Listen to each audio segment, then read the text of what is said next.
Hey folks, David Stewart here. Hope you guys are having a fantastic day. Let's talk a little bit about diehard fans and how corporations view them, which is the same way that a farmer views a cow. Now, before I go any further, I'm the author of this book. It's got my name on it, Afterglow Generation Y. It's free on Amazon right now, so you can grab yourself a free copy of the ebook. Lots of important nostalgia stories, and it's my literary fiction collection, so please do check it out. Let's talk about diehard fans because they're an important part of the discussions that I've had on this channel for like the last 8, 9, maybe even 10 years. Fandoms that don't stop consuming the product. They are the people you can count on to always buy the product. So when I say a corporation views its fans the way a farmer views its cow, that is, the farmer is looking to get something out of the cow, which is milk. They're looking to milk the cow, and they're presuming the cow is going to be there to be milked. The cow exists to be milked, and that's the way corporations view their diehard fans. There's a small problem with this that we've seen over the last couple of months, particularly in the gaming sector. I believe it was like a BioWare writer said that they viewed the fans at BioWare as like, a basement full of RPG fans that would buy the game no matter what. And it turns out they didn't buy the game, right? Dragon Age Veilguard, traditional BioWare fans did not come out in droves to buy Dragon Age Veilguard. Dragon Age, of course, being one of their original IPs that started off really successful with Dragon Age Origins and then has slowly fallen off as the years have gone by until you end up with Dragon Age Veilguard, which I haven't even played, even though Dragon Age Origins is definitely one of my top 10 games of all time. Veilguard just didn't look like any kind of game that I would be interested in playing. And maybe you have a similar opinion. Maybe you were a, quote, diehard fan. Well, we died pretty hard, and we died pretty hard because of repeated bad entries in the series. And one of my very first videos I made following Force Awakens coming out was to stop being a fan, because this is the way corporations view fans. They view them as cattle to be milked. The cow exists to be milked, and it's fed to be milked, and you expect to get milk. And if it's no longer going to give milk, then it's worthless. But the corporate reason for thinking this, and I think it guides a lot of decisions, is there's a fandom, and that fandom is locked down, that you can count on certain people always buying your product. Therefore, if you're looking to maximize profits, what you really should be doing is making products not for the fans, as counterintuitive as that would seem, because you're trying to capture sections of the market that you don't already have. I believe Marvel has done this. I think Captain Marvel and a lot of the promotion around it was probably qualified with this, maybe Black Panther as well. And these weren't on the better end, I guess, of Marvel movies. Lots of the promotion around this, like girl boss Captain Marvel character, really came down to, we're trying to capture the female market. Well, the entire reason that Disney bought Marvel was to capture more boys, rather than trying to take Disney princess movies and make them appealing to boys. In other words, make them for boys so that boys will watch them. They instead bought Marvel, a gigantic franchise. Really, gigantic is relative because Marvel had been in bankruptcy as recently as 1997. To buy that has a built-in heavy male fan base, and then just bring that on over and bring the boys with them. Now, it's not to say Disney never tried to make animated movies that appeal to boys. They have on many occasions, but the last cell animated movie they made for a long time was Treasure Planet, which was a sci-fi version of Treasure Island. This is like a movie for boys, and they didn't promote it. It bombed, and a lot of people will say it was set up to fail. I'd be happy to hear opinions about that in the comments, whether it was actually set up to fail. But the end result was they shied away from Disney movies for boys for quite a while and instead went with Marvel. But because Marvel has a heavy male fan base, what do you need to do? Well, you need to do something to appeal to females. This may have partially driven some of the decision making for the sequel trilogy, right? We have, if you're looking at the 5 movies that Disney made following their acquisition, 4 of those 5 feature a female lead. So they have Rey in the sequel trilogy, and then Rogue One also has a female lead. Only the Solo movie doesn't have a female lead, and that's because that would be impossible and have it be a Han Solo movie. Okay, so perhaps that was part of the motivation, which was, well, we need to find ways to appeal to girls. And you see this with lots of little shows. They had like a girl boss version of an animated Star Wars show on Disney Plus or something like that. The whole point to try to expand that fandom to girls. Now, we've seen, as far as gamers go, you can't really count on the diehard fans always sticking around. Gamers, because a game is a bigger investment than a movie. It's $70 now to buy a game at launch, at least.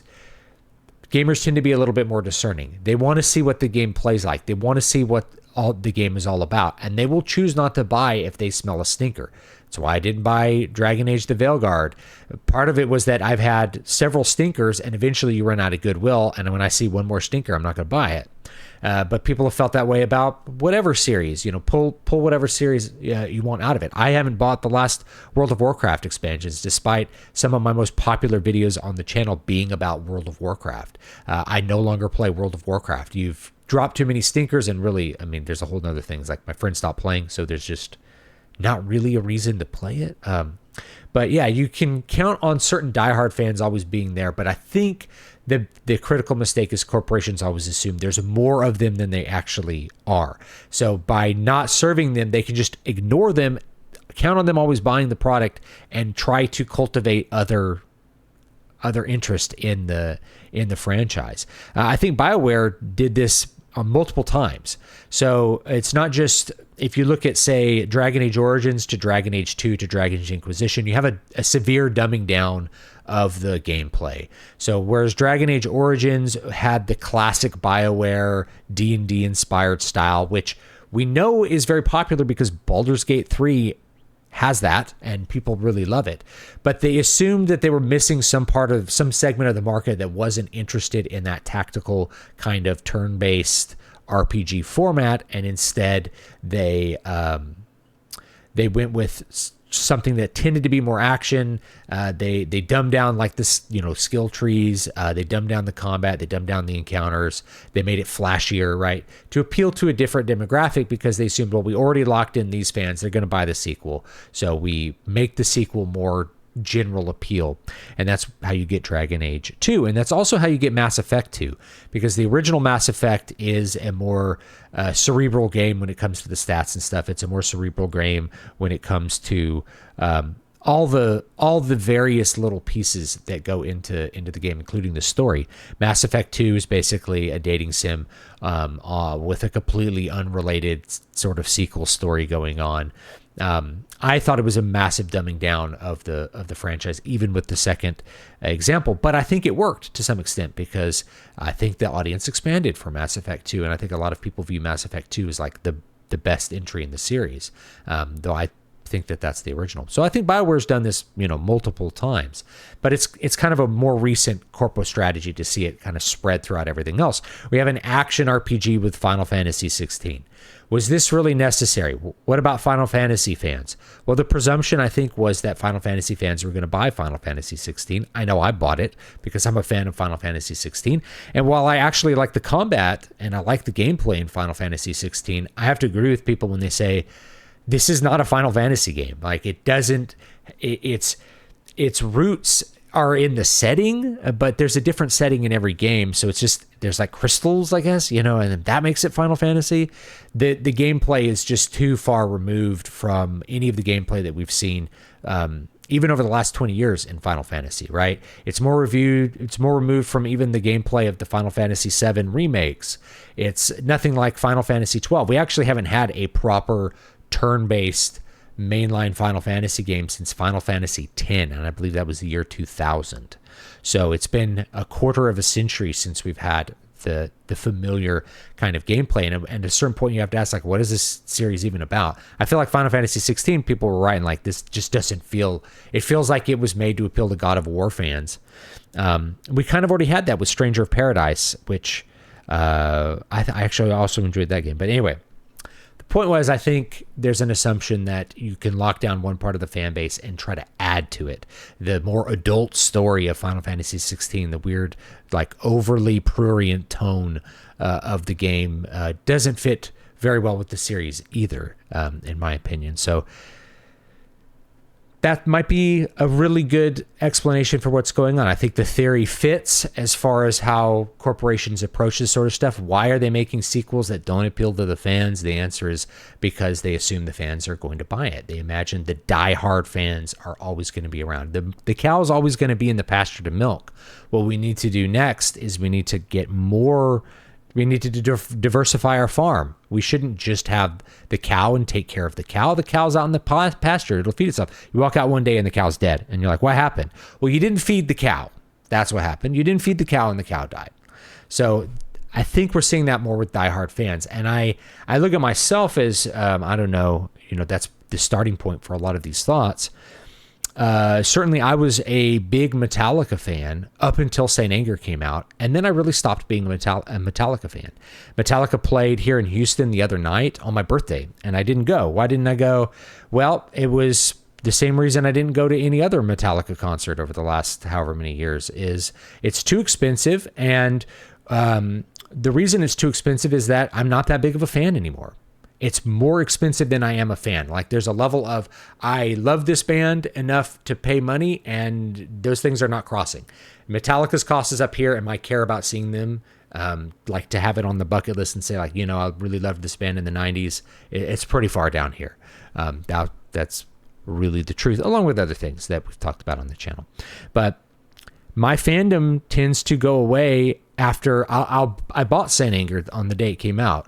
But when that was a stinker, how many more free buys is the band going to get? I think for some people it's a lot. Now, there is one category of diehard fan that I think is real, and I think the corporations are right to assume that this category of fan will always buy the product no matter what, and that is Star Wars fans. Star Wars fans are the most diehard of diehard fans. They are more diehard than Star Trek fans. We used to make fun of Trekkies because Star Trek fans were they were the deepest fans on planet Earth as far as science fiction goes. They brought Star Trek back from the dead multiple times with letter writing campaigns. They had a letter writing campaign that got the first Star Trek movie made, and then that bombed, and they somehow got a second movie made, right? There was such fan interest that the franchise exists because of the fans. And they were not willing to keep watching the direct that came out, with the Star Trek Discovery after the Abrams verse and stuff like that. Even they got fatigued from it. But the Star Wars fans have hung on. For Star Wars fans, the nostalgia level, and I talk about it in this book, the nostalgia level is deep. It's so deep and it's so attached to them that their identity is completely mingled up with loving Star Wars. They'll never stop watching Star Wars. I know this doesn't apply to a lot of people watching this now, but when I asked a while back, I'm like, is anybody actually watching these Star Wars shows? People were like, yeah, well, Andor was good. I'm like, I can't believe you watched it. And they're like, well, I watched all the shows. It's like, okay, I guess that's what you do, right? Like you'll watch 100 hours of bad content to get 1 hour of good content. I can't do that. I can't subject myself to those Star Wars TV shows. I just can't do it. I know I'm already not a fan of TV shows, and then to add the badness of Disney Star Wars on top of that, it's just, it's a bridge too far for me. Even to do reviews on YouTube and make money from it, I can't feel like it's worth the money. But yeah, I think that's the one area where people really are diehard fans. Maybe actually I'm going to add another one, and that is comic book fans. These are people who buy comic books, American comic books from Marvel and DC. These are not the MCU fans, because we've seen them not show up to movies when they've had a couple stinkers or they just don't like the way the movie looks. They just won't show up to the movies. Maybe they'll watch it on video, maybe they won't watch it at all, right? So MCU fans are a different breed. They're not as diehard as the comic book fans. There are guys that haven't liked a Spider-Man comic in 30 years, and they're still buying Spider-Man comics. They're out there. So if you're writing Spider-Man comics, do you write to satisfy the guy who's going to buy the book no matter what? That's not the best business decision. It's a better business decision to pursue some other fans, or to write a feminist story that gets you some attention and recognition and gets you some clout in the industry. It's better to do that. You get more advantage from that, considering that it doesn't matter what you put out. There's a group of fans that are going to buy it no matter what. So I think the biggest group is probably the Star Wars fans. And then I think Marvel comic book fans are just as diehard, but they're a much, much smaller group. We're talking, a couple of thousand guys are the diehard Marvel buyers. That's it. Whereas there's probably a million really diehard Star Wars fans that are still watching every series and hating everything that Disney's Star Wars comes out with, but they're still watching it. So why would you make something that satisfies them? They're never going to stop giving you their money. This also comes back to, hey man, stop giving money to people who hate you.